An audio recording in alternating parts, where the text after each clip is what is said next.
باشمهندس،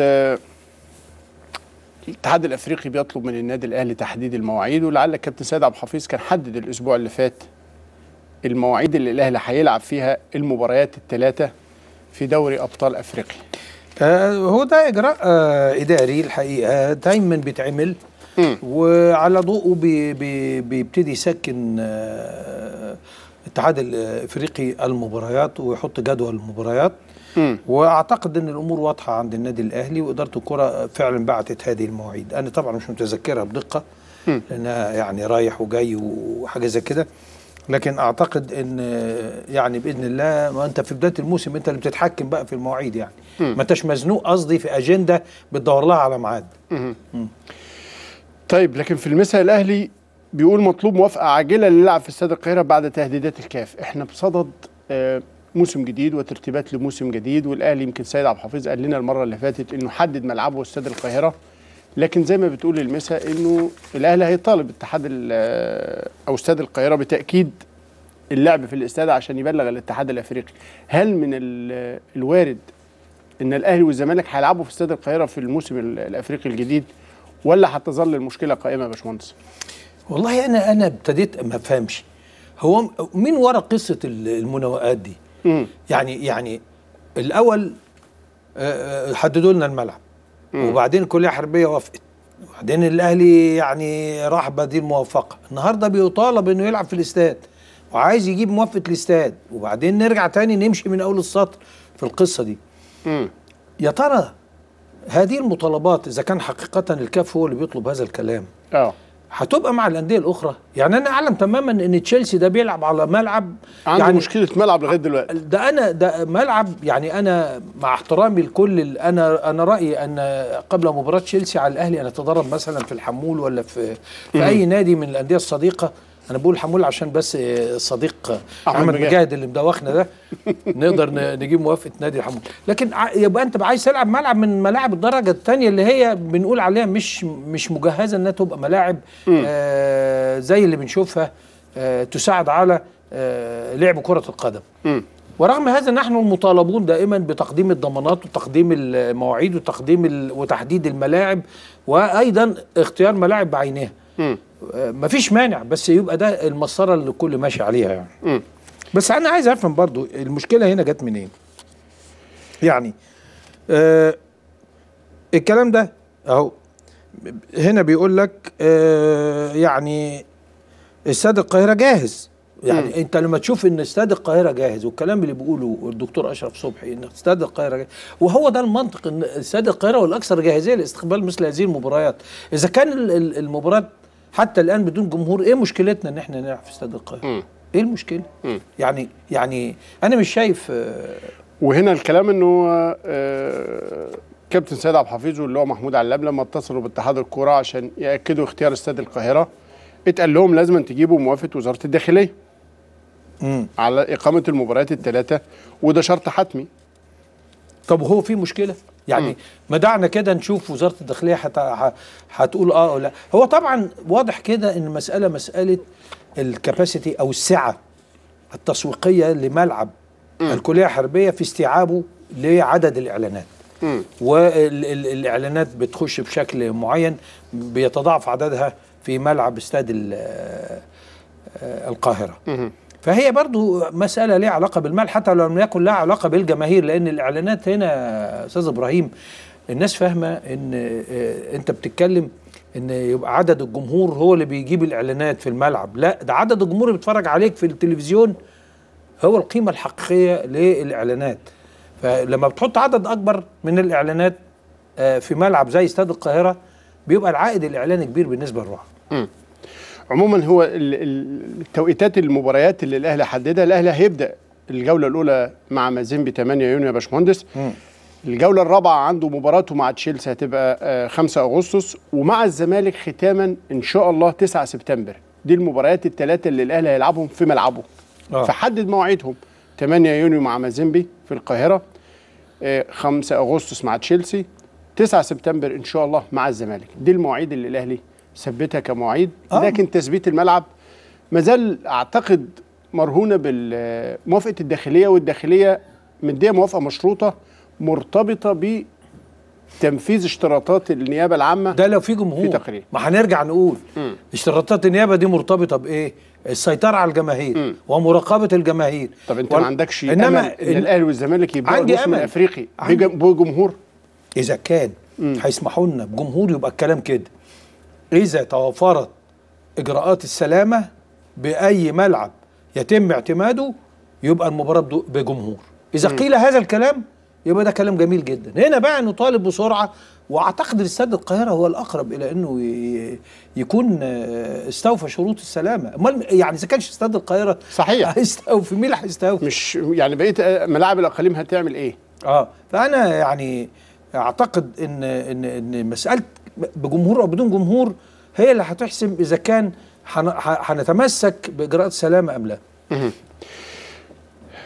كابتن سيد عبد الحفيظ هيغادر للنمسا الاسبوع الجاي للاطمئنان على ترتيبات معسكر الاعداد. بقى مبخت سيد عبد الحفيظ يسافر دايما قبل البعثه يجس النبض. احيانا بيبقى مبخت واحيانا بيبقى في مسؤوليه ثقيل. يعني انت لما تبعتني في بلاد يروح مالي تروح مالي مثلا وتعيش اجواء مش طبيعيه والكلام ده ما يبقاش مبخت. لكن في المره دي في النمسا اعتقد انه مبخت شويه. لكن الاهم ان يكون الاهلي هو المبخت، انه يلاقي المواصفات اللي هو عايزها، لان اتبعتت لنا صور، اتبعت لنا حاجات خاصه بالمعسكر المرشح. وفي في فيينا ولا بره؟ في اكتر من شركه في اكتر من شركه مقدمه وبالصدفه في النمسا. هو رايح بقى بالمره يضرب عده عصافير بحجر واحد، يشوف كل المعسكرات ويختار انسبها ويختار برضه اكثرها موائمه من الناحيه الاقتصاديه. لان انت عارف ان احنا بقى لنا مده بنطلع لا نتحمل قيمه المعسكر، بالعكس بناخد فلوس وبنلعب ماتشات وديه ولا نتحمل شيء حتى تذاكر طيران. اذا استمر هذا الكلام هيبقى جميل جدا. طيب، لكن مانويل جوزيه بيزور وائل جمعه في البرتغال. مانويل جوزيه غادر يوم الاحد يا باشمهندس، وحرص انه هو يروح يزور وائل جمعه في المركز الصحي اللي بيتاهل فيه للاطمئنان عليه، بالاضافه انه يعني حتى بيدرو المدرب العام السابق للاهلي وفيدالجو الاثنين حريصين على الوجود مع وائل جمعه في البرتغال. ما هو يعني ده المتوقع بصراحه يعني. يعني جهاز ارتبط بناديه بهذه ووائل بالذات العشره ما تهونش على حد يعني. لا ما تهونش. ووائل شخصيه محبوبه ومعظم لعيبه الاهلي يعني. صحيح. لكن اعتقد ان وائل جوسيه يحمل تقدير خاص لمجموعه من اللاعبين منهم وائل. 3 اصدقائه المقربين. هو قال كده يعني ابو تريكه ووائل وبركات 3 باعتبار اكتر 3 حتى بدأوا معاه، اقدم لعيبه معاه. تعرف ان وائل عنده مفارقه عجيبه. اول مباراه يلعبها بالفانيلا الحمراء هي اول مباراه لمانويل جوزيه في تاريخه مع الاهلي، ريال مدريد 2001. 2001. لا انت جبت وائل جمعه لما مانويل جوزيه كان موجود في المدرج بيشوف اهله محله ووائل في فريق المحله. ايوه، ما هو ده القصه دي عايز احكيها لك يعني بسرعه كده. يعني انا كنت المرافق مع مستر مانويل جوزيه في اول زياره له للنادي الاهلي وهو بيمضي العقد. فكان 2001 2001 كان ماتش الاهلي والمحله في كاس مصر النهائي. فقالوا لي خد مستر مانويل وخليك معاه في الاستاد. كان الكابتن صالح موجود. طبعا. فطبعا احنا رحنا الاستاد اول مره، هو بقى يشوف بقى يحتك بالاهلي ويدرك قيمته وجماهيريته. ما عرفناش نخش. اللي دخلنا حاجه غريبه جدا، ان لقينا وزير الشباب جنبنا مش عارف يخش. الدكتور علي الدين هلال. فوهم بيدخلوا الدكتور علي الدين هلال كان من الطبيعي ان ندخل معه. فدخلنا وجابوا لنا كرسيين خرزان في المقصوره، انا وهو قعدنا. والماتش كان عصيب جدا واتحل في اخر دقيقتين. فانا خارج بعد الماتش بقول له مين اللي عجبك؟ قال لي نمرة 5 هنا ونمرة 5 هنا. نمرة 5 عندنا كان سمير كمونة، ونمرة 5 في الفريق الثاني سألت قالوا لي وائل جمعة. في سمير كمونة. فتاني يوم في اجتماع مع كابتن صالح قال لي، قلت له مستر مانويل في باد نيوز بس ممكن كمان نعمل جود نيوز معاه. قام قال لي يعني في خبر سيء ممكن نحوله الى خبر جيد. قام قال لي ايه هو الباد نيوز؟ قلت له نمرة 5 اللي انت معجب بيه في الاهلي اتوقف سنه او هيتوقف سنه. خد الجود نيوز بقى. قال لي دي مشكله، ده لعيب مهم جدا وممتاز جدا. قلت له طب انت كان عاجبك 5 بتاع المحل؟ قال لي قلت له احنا ممكن نجيبه، عايزه؟ قال لي انت ممكن تجيبه؟ قلت له هنجيبه باذن الله. هو ده الجود نيوز. فده الجود نيوز. من ساعتها بقى وائل جمعه الحقيقه كان ما خدش 10 دقايق، 10 دقايق ولا 5 دقايق ولا اتكلم كلمه تليفون يا كابتن وائل. قال الله ده انتوا يعني كلمتوني في وقت انا كنت خلاص اكاد اتفق مع نادي اخر. قلت له لا الاهلي عايزك، انت رايك ايه؟ قال انا معاكم فورا. يعني شخصيه محترمه جدا. الجبلايه ترسل للانديه شروط القيد وتطالبهم بالتعامل مع المناطق. ده شغل يخصك انت بقى. لجنه شؤون اللاعبين في الاتحاد برئاسه الكابتن صلاح رمضان الرئيس الجديد للجنه ارسلت شروطها الخاصه بالقيد للموسم الجديد الى انديه الدوري الممتاز والقسم الثاني والثالث. اتحاد الكره كان قرر فتح القيد الاولي في الفتره من 17 يونيو المقبل حتى الاول من يوليو، بينما القائمه الثانيه من 4 يوليو ل 16 اغسطس.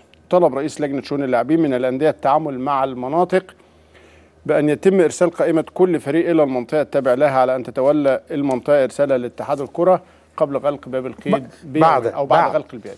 بعد غلق. يعني أنت بتتعامل في الميعاد الأخير مع المنطقة. المنطقة بعد ما بتقفل خلال 48 ساعة لازم تكون معتمدة هذه القوائم من اتحاد الكرة. لكن اتحاد الكرة عنده جلسة أهم بقى من الكلام ده كله. في 11 نادي عليهم احكام بعدم القيد بعدم حقتهم في القيد، تجميد حقهم في القيد لان عليهم مستحقات اللاعبين للاعبين. دي مشكله كبيره جدا، مش واضح انها هتتحل دلوقتي. هل هيتعامل اتحاد الكوره مع هذا الامر انه امر في حاجه فورس ماجير او 11 مش بينهم الاهلي؟ لا الحمد لله حتى الان يعني. ايوه. هل هيتعامل اتحاد الكوره مع هذا الامر أن هذه الأندية تقع تحت ما يسمى بالفورس ماجير أو ظروف الحاكمة القاهرة ومن ثم يستحق الاستثناء، وده الأغلب. أو هيقول لهم طب ابعتوا إن شاء الله دفعات من هذه المبالغ وقد يكون هذا حل أكثر عدلا. أم يقول لهم لا ادفعوا كل المستحقات، وهنا تبقى مشكلة كبيرة جدا. وأنا أعتقد أن الزمالك وبعض الأندية الأخرى قد تجد حل عبقري. هو مش عبقري قوي، هو بصراحه حل عملي جدا، ويضع اتحاد الكره مهام مسؤوليته ان يقولوا له ايه؟ سدد خصما من مستحقاتنا لديك. بالظبط. اتحاد الكره عليه فلوس قد كده للانديه. هات اللي عندك وخد منه. لا خد ما انت عليك فلوس، ادفع انت منها بقى. وهنا يبقى تمريره ذكيه من الانديه لاتحاد الكره. هل هيهدرها بقى ولا هيقلش؟ مش عارفين. الأهلي في ظل كل هذه الظروف بيفي بالتزاماته نحو أعضائه وجماهيره ونحو التزاماته الكبيرة والتاريخية، وبيبدأ بالفعل يا باشمهندس إجراءات ضم عضويات جدد وقبول عضويات جديدة للمقر الجديد للأهلي في الشيخ زايد، مع بداية اهتمام كبير من الأعضاء الجدد الراغبين. يا ترى الشروط إيه والنظام إيه والمؤشرات الأولية إيه؟ معنا على الهاتف اللواء محمود علام المدير التنفيذي للنادي الأهلي. مساء الخير يا سيادة اللواء. اهلا، مساء الخير. ازيك يا استاذ ابراهيم؟ ازيك يا سياده اللواء؟ مساء الخير الكابتن عدلي. ازيك حضرتك بقى مدير المقرات الثلاثه بقى؟ ان شاء الله ان شاء الله. طمنا ايه البدايه مع فتح الباب لمقر الشيخ زايد؟ هو الحقيقه مجلس الاداره في اخر جلسه قرر فتح باب العضويه الجديده في فرع الشيخ زايد يوم الجمعه 1/6 اللي هو بكره ان شاء الله. ان شاء الله. واداره الاشتراكات في النادي والاداره الماليه جاهزه لقبول واستقبال الاعضاء الجدد. وعندنا الاستمارات وثائق التعارف والاستمارات جاهزه، وفي مكتب تم تجهيزه لاستقبال الاعضاء الجدد. هيقابلوا مين يا سياده اللواء؟ هيقابلوا اداره الاشتراكات في حد مخصص يعني للموضوع ده؟ في السيده رندا عامر رئيسه المكتب هتكون موجوده، والاستاذ حامد بدوي مدير الاشتراكات هو مشرف على المكتب، واحنا كلنا موجودين. انا موجود من الساعه 9 الصبح في النادي لاستقبال الاعضاء وارشادهم لكل الاجراءات، وكل الاجراءات تم اتخاذها وهتتم في سهوله ويسر. والعضويه كلها من ساعه ما يتقدم للمكتب لغايه لما يخرج من النادي مش هتاخد اكتر من ساعه يكون اتمت كل اجراءات العضويه بتاعته. سياده اللواء، احنا هنا من هذا المكان يعني مسؤوليتنا ان ننبه وان نصور. يعني دي بعض صور الماكيتات للمقر الجديد. عشان كده احنا حاطين صور الماكيتات والمراحل اللي هيبتدي فيها العمل في النادي الاهلي، علشان برضو نقول للناس ماذا ينتظرهم. ولكن ايه الميزه اللي هتتحقق لاي عضو لو دفع دلوقتي وما استناش لمثلا كمان 6 اشهر او سنه؟ وطبعا كانت لجنه الشيخ زايد ومجلس اداره النادي الاهلي كانوا عايزين يفتحوا العضويه الحقيقه ب 100,000، هم قرروا ان هم يفتحوها في الاول ب 70,000 للاعضاء الجدد على كنوع من التحفيز للرواد اللي هيدفعوا في الاول. بالظبط. واحنا اخرنا فتح باب الاشتراك لغايه ما حصلنا على الترخيصات وابتدينا في طرح المناقصات بالفعل، وسيتم البدء في انشاء الملاعب والمبنى بتاع غرف الملابس والمطعم والمكاتب الاداريه سيتم خلال هذا الشهر. فاحنا فاتحين الباب مع بدايه التنفيذ الفعلي او بعد ما اتخذنا اجراءات كثيره للتنفيذ الفعلي. فاحنا متوقعين يعني ومتفائلين طبعا ان احنا في خلال من 12 ل 18 شهر هيكون نقدر نستقبل الاعضاء الجدد في فرع الشيخ زايد.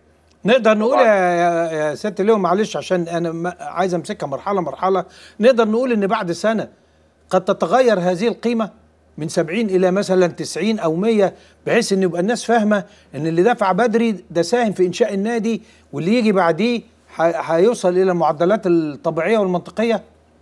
طبعا انا متوقع ان مش هنستنى لسنه، يعني هي في خلال يمكن شهرين 3 هتزيد.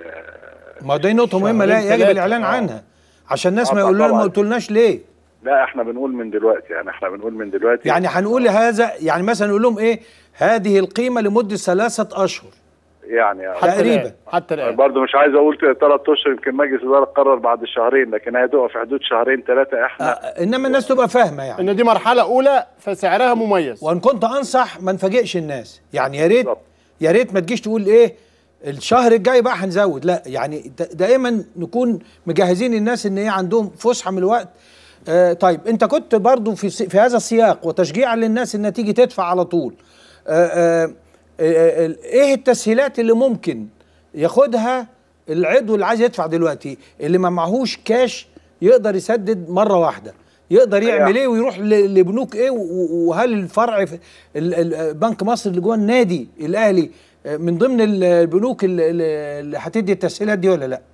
والله ده يعني وضحت نقطة مهمة جدا. طبعا إدارة النادي أو مجلس إدارة النادي كان ادانا تعليمات بأن احنا ندي تسهيلات كتيرة للسادة أعضاء اللي هم هيشتركوا جديد، فاحنا فتحنا التقسيط للأعضاء الجدد، وكانت مقصورة على بنك مصر، دلوقتي أصبح بنك مصر ومعاه 5 بنوك أخرى، وفي بنوك تانية ابتدينا نتعاقد معها كمان دلوقتي. فدلوقتي في العضو جاي عنده اختيار النهارده او بكره ما بين 6 بنوك هيلاقيها في الورق اللي هياخده.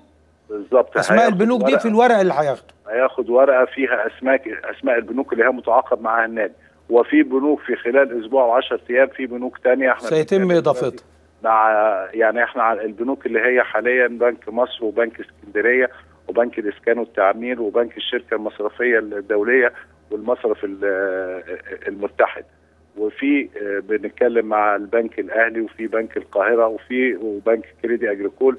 فاحنا متوقعين يعني في خلال اسبوع 10 ايام هتوصل ل10 بنوك، فده هيبقى تسهيل كبير لاي عضو انه يختار، عنده اختيارات للبنوك وعنده اختيارات في سنوات التقسيط ونسبه الفوائد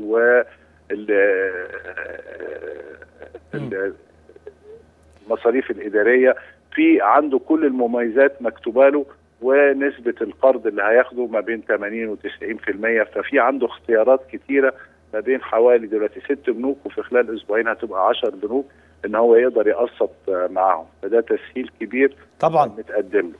وبعدين برضو انا عشان نقطه برضو انا اغفلتها، ان المرحله الاولى هيكون فيها حوالي هم 20 ملعب رياضي ما بين ملاعب كرة قدم لأكاديمية الأهلي لكرة القدم، هيبقى فرع كبير ليها في الشيخ زايد، وهيبقى ملاعب كرة خماسية، وهيبقى في ملاعب. أنت تقصد بالأكاديمية اللي هي مدارس التدريبية اللي هي باشتراكات؟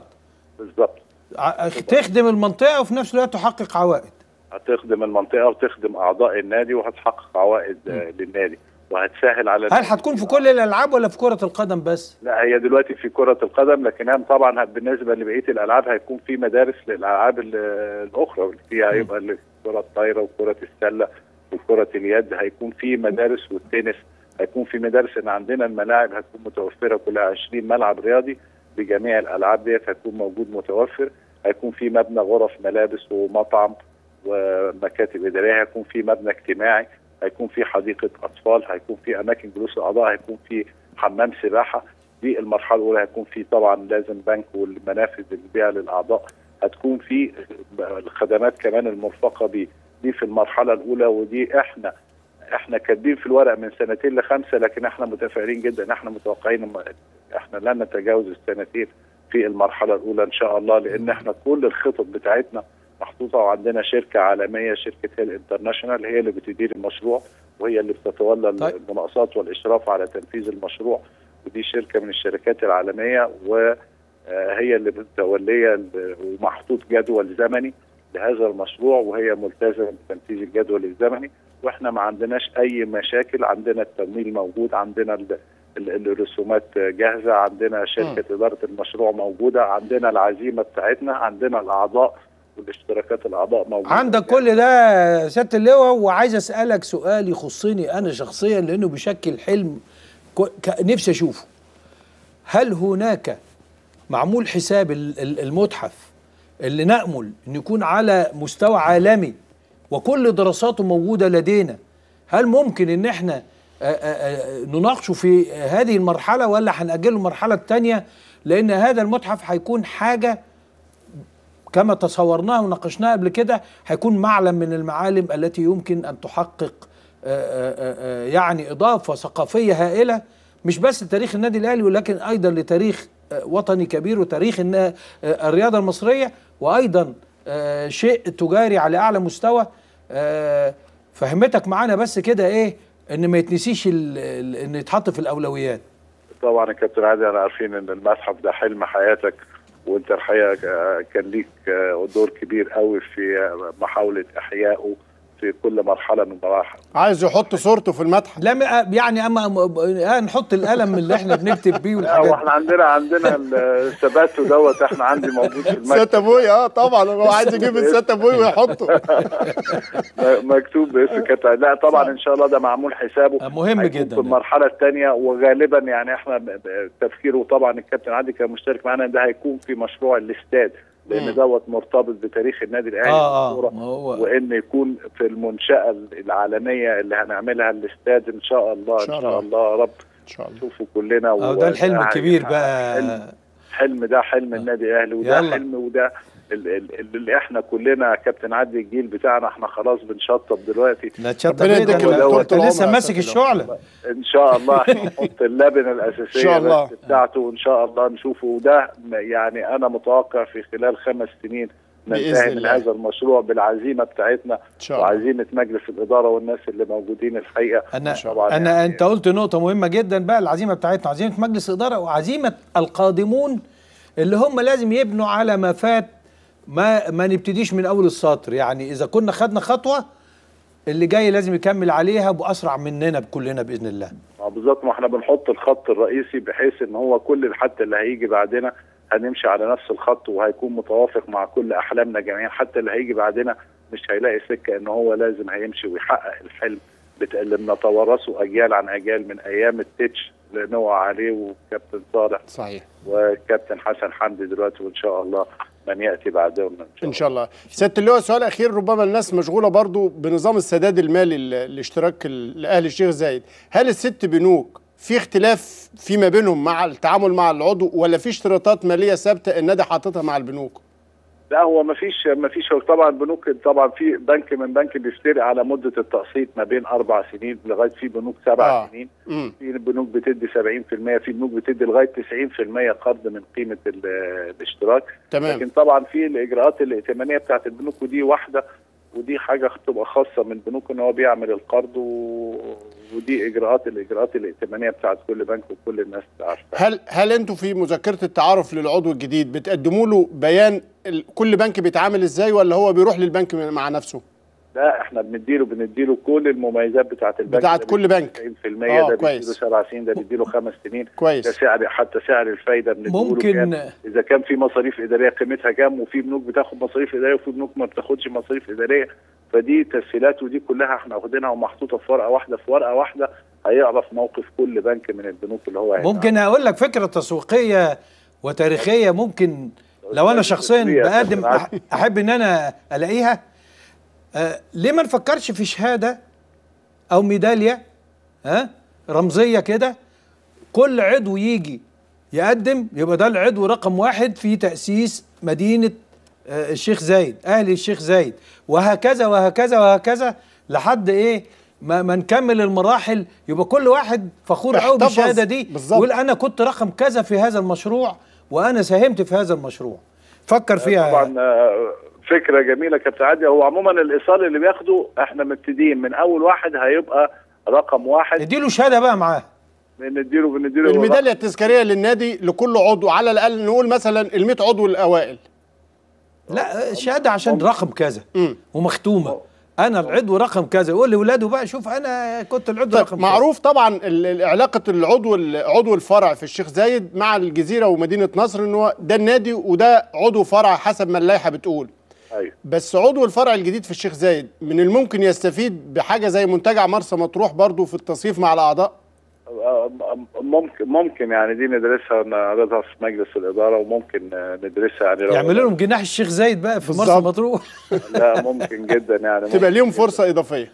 لا طبعا ممكن جدا. عموما احنا معاك على طول في متابعه هذا الحدث التاريخي، وان شاء الله يكتمل على خير باذن الله. ان شاء الله يا استاذ ابراهيم. شكرا جزيلا اللواء محمود علام المدير التنفيذي للنادي الاهلي. كلام مهم جدا. وانا يعني من هنا بناشد قناه الاهلي ومجله الاهلي وموقع الاهلي والتليفون المحمول ان نشارك كلنا في تسويق هذا الامر طبعا. حتى نسرع طبعا في خطوات التنفيذ.